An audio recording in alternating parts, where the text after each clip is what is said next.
તો આખરે રાજકોટમાં 5 મહિના બાદ એફઆરસીના ચેરમેનની નિમણૂક કરવામાં આવી।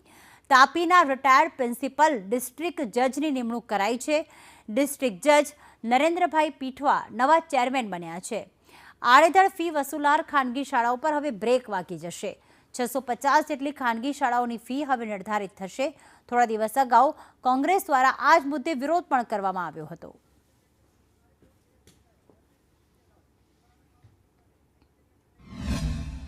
लगभग छेल्ला 6 महीनाथी अगाऊना हाईकोर्ट जजना राजीनामाना कारणे खाली पड़ेला जग्या ने शिक्षण विभागे ज्यारे फरीथी पीठवा साहेबनी निमणूक करेली छे त्यारे अमे शिक्षण विभागनो पण आभार मानीए छीए, शिक्षण मंत्रीश्रीनो पण आभार मानीए छीए। अने आनाथी मोटो फायदो ए थशे के जे वालीओ, विद्यार्थीओ, संचालको वच्चे जे गैरसमजण, जे असमंजसनी स्थिति हती ए स्थिति छे ए झड़पथी निकळशे।